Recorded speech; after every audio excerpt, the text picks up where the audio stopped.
এই যে চাকু দিয়ে পান মারছে ভাইয়া ভাই ধরো ধরেন ভাই যত খরচ আছে ভাই দিব ভাই বড়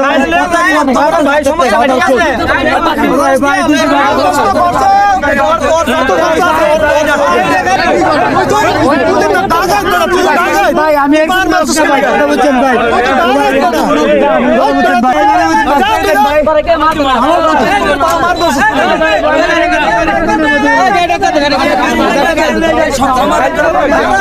কামটা করছে কি ইয়া দিয়া কেস দিয়া পারবেন ভালো লাগে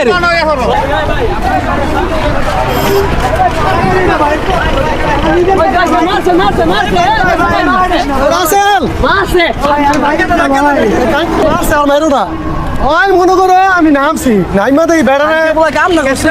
সারা তো ঢাকা আগে পরে এই কাম করছে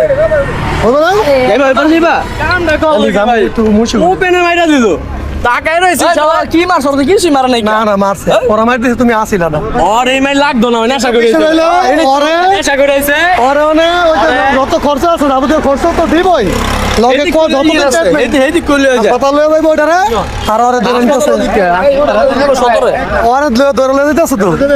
সমস্যা নাই যেটা বান মারছে ভাই যেটা এতবার মারছে না ওইটা ভাই অটো নিয়ে ওরে যাইতেছে আচ্ছা দাও তাই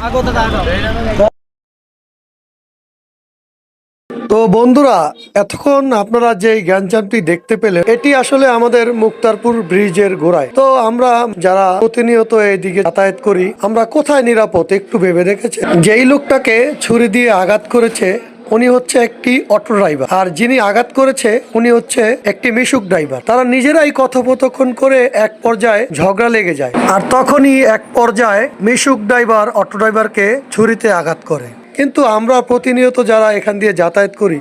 আমরা কোথায় নিরাপদ বলুন তো? যদি প্যাসেঞ্জারের সাথে কখনো অটো ড্রাইভারের এরকম কথা তর্ক বিতর্ক হয় অনেক সময় দেখা গেছে তারাও আমাদেরকে ছুরিতে আঘাত করতে পারে বা জখম করতে পারে। আসলে কিছু কিছু অটো ড্রাইভার বা মিশুক ড্রাইভার তারা নেশা করে থাকে এবং কি নেশাগ্রস্ত থাকে তখনই ঘটে এমন দুর্ঘটনা। তো ভাই আমার ভিডিও করার কারণ এইটাই যে আপনারা যখনই দেখবেন আশেপাশে কোনো গ্যাঞ্জাম হয়েছে বা কারোর সাথে কারো ঝগড়া লেগে গেছে অবশ্যই আপনারা যারা আশেপাশে থাকবেন এদেরকে থামানোর চেষ্টা করবেন, নয়তো দিনে দিনে এগুলো বাড়তেই থাকবে। তো বন্ধুরা আজ নয়তো কাল এই বিপদে আপনিও পড়তে পারেন, তাই সবাই মিলে এগুলা দমন করতে হবে, নয়তো দিনে দিনে এগুলা বাড়তেই থাকবে।